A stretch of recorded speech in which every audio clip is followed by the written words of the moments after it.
भाजप म्हणजे असा पक्ष जो 24 तास राजकारण करत असतो। भाजपचं धक्कातंत्र आणि काही हालचाली अचंबित करणाऱ्या असतात असं मी नाही तर राजकीय विश्लेषक सांगतात।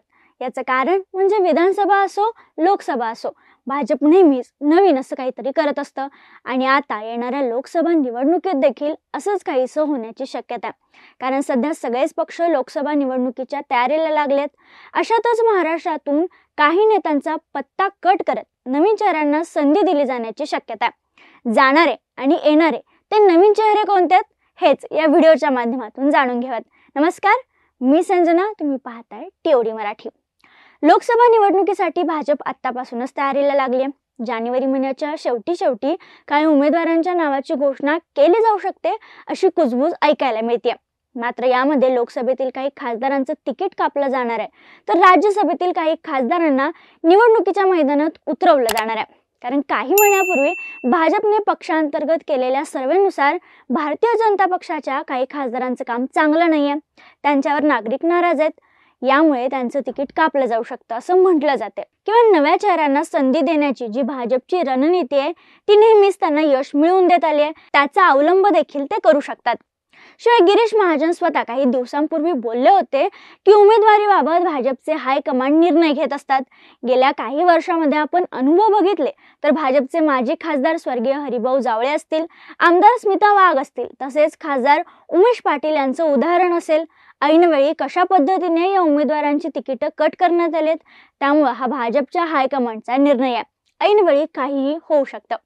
अर्थात यावर भाजप हायकमांडच निर्णय घेईल, पण महाराष्ट्रातील शक्यता काय आहेत ते आपण आता पाहूयात।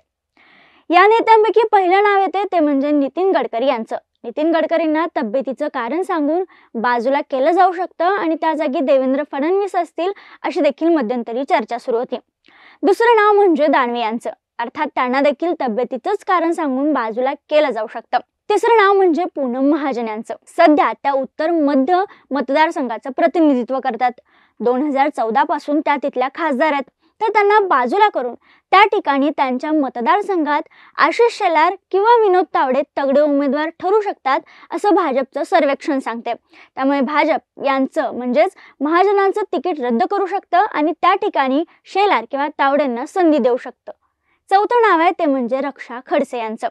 यांना उमेदवारी नाकारली जाऊ शकते। शिवाय मध्यंतरी गिरीश महाजन यांच्या सूचक वक्तव्याची देखील चर्चा सुरू होती। यावेळी ते म्हणाले होते की रक्षा खडसे या रावेर लोकसभा मतदारसंघाच्या खासदार आहेत, मात्र आगामी निवडणुकीत त्यांना पुन्हा तिकीट मिळेल की नाही याबाबत ठामपणे सांगता येणार नाही।